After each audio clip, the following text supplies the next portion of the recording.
Hi, I'm DebDedrick, certified high performance coach and your expert guide to leading a happy life. Here with tip number 74, how to be a good friend.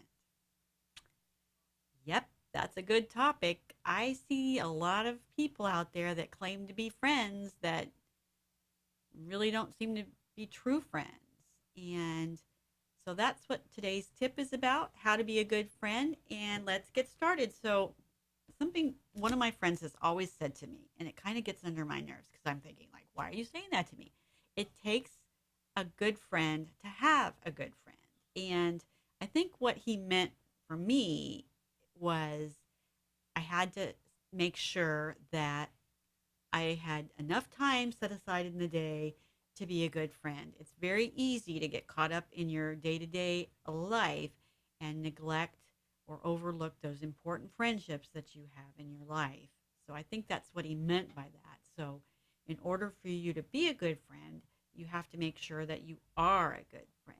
And number two, prioritizing your time and making sure that when you're with your friend, if you're on the phone with your friend, if you're talking with your friend, or if you're working out with a friend, or you're on a walk with a friend, that you're right there with them. You're not thinking about being somewhere else. You're not frustrated and anxious because you should be doing something else. That's not a good friend. That's not helping your relationship. And think back when you first met that friend or boyfriend, girlfriend, whatever it is, how happy you were when they showed up, and learning to reframe all of your relationships that way and not take them for granted and be happy when you have the opportunity to be together is a great way to being a good friend. We all need to feel important. We all need to feel loved, and we all need to feel like what we say makes a difference and helps. And number three, don't take your friends for granted. I know for many, many years I got way out of touch with a lot of my friends. I still am. I took them for granted and I didn't follow up with them. And now that we have Facebook and we have all the means and social means to be able to stay in touch with our friends, don't take that for granted. Don't take them for granted. Don't think that they're always going to be there and that you'll always have the opportunity to show up and tell them how much they meant to you, because it's not always the case. And number four, have fewer friends. If you really want to have a good friend and you feel stressed and you feel anxious and your schedule's maxed out, maybe you need to be more selective on the friends that you have. I know I've only been able in my life, because of so many obligations, for me to have just a few friends. I know I see some people that have like hundreds and hundreds of friends, and I think, how do they manage these people?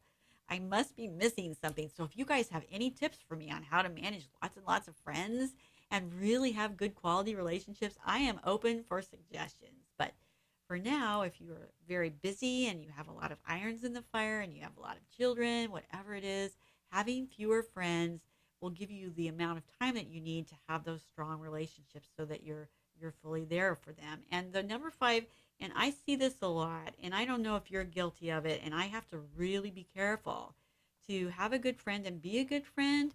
When you're talking with your friend, let's say you call your friend, 50% of that phone call you need to spend listening to that friend. You don't need to monopolize the conversation and talk only about yourself. I always say, I already know everything I need to know about myself. I'm much more interested in hearing from my friends or my family or my children.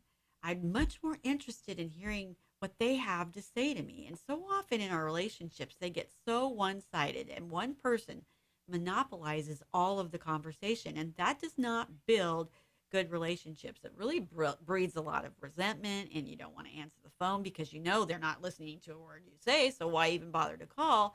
So pay attention to how you're showing up in your relationships. And if you find that maybe you're slipping into those patterns, stop yourself and make a note to self: from now on, every conversation that I have, 50% of it's going to be about me and 50% is going to be about them. And if your relationship has been one sided for many, many years, maybe it's time for you to say, 100% of that relationship, I'm going to show up and I'm going to be a good listener. I'm going to be fully present. So, going back over, it takes being a good friend to have a good friend. Prioritize your time and include your friend. Don't overlook and take them for granted. stay in touch, have fewer friends, be selective, and make sure that you allow your friend opportunity to talk, opportunity to vent. So I hope this tip helps you. It's my mission as your certified high performance coach to give you tools, ideas, tips, strategies, whatever it is that you can use in your day to day life so you can have a happier life. Until next tip, go out in the world and be a positive role model and influencer good for good. And I'll see you